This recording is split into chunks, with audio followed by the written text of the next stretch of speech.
On va tout de suite retrouver Gérard Degrave du côté de la Silicon Valley à San Francisco, qui est le représentant pour le numérique de l'Union européenne aux États-Unis. On l'écoute et tout de suite après notre dernier débat, celui qui est consacré à l'intelligence artificielle.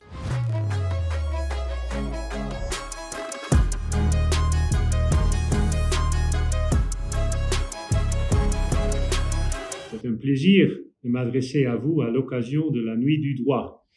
Je m'appelle Gerard Degrave et je suis l'envoyé principal de l'Union européenne aux États-Unis et le chef de bureau de l'Union européenne que nous avons ouvert il y a un peu plus d'un an ici à San Francisco. L'une des raisons pour lesquelles l'Union européenne a ouvert un bureau sur la côte ouest des États-Unis est qu'elle a adopté des règles visant à rendre Internet plus sûr et à protéger nos valeurs fondamentales. Ces règles font partie de la loi sur les services numériques, le Digital Services Act. Le Conseil d'État français a apporté une contribution précieuse à cette mesure importante et j'ai eu l'honneur de participer à ces délibérations. Alors, que dire de la réaction des États-Unis et des grandes plateformes technologiques face au DSA qui leur est applicable depuis fin août? Premièrement, l'Union européenne est le principal moteur du changement des plateformes américaines du Big Tech. Aucune mesure similaire n'est envisagée aux États-Unis pour l'instant. Deuxièmement, les mesures européennes sont généralement considérées comme réfléchies.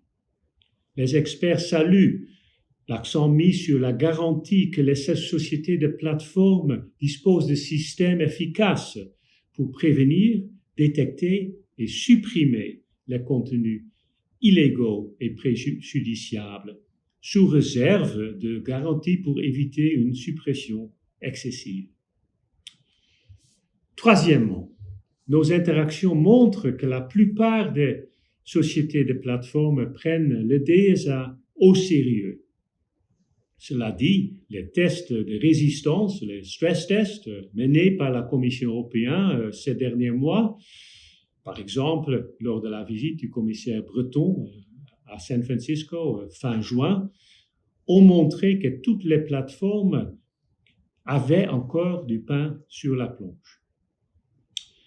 En conclusion, le Big Tech est devenu une industrie réglementée. Au même titre que les banques, les sociétés d'assurance, l'énergie ou l'industrie pharmaceutique.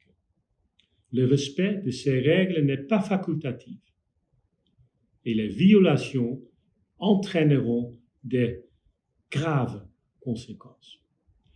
Le monde nous regarde et nous sommes convaincus que le DSA produira les effets escomptés et deviendra une source d'inspiration pour les pays démocratiques du monde entier.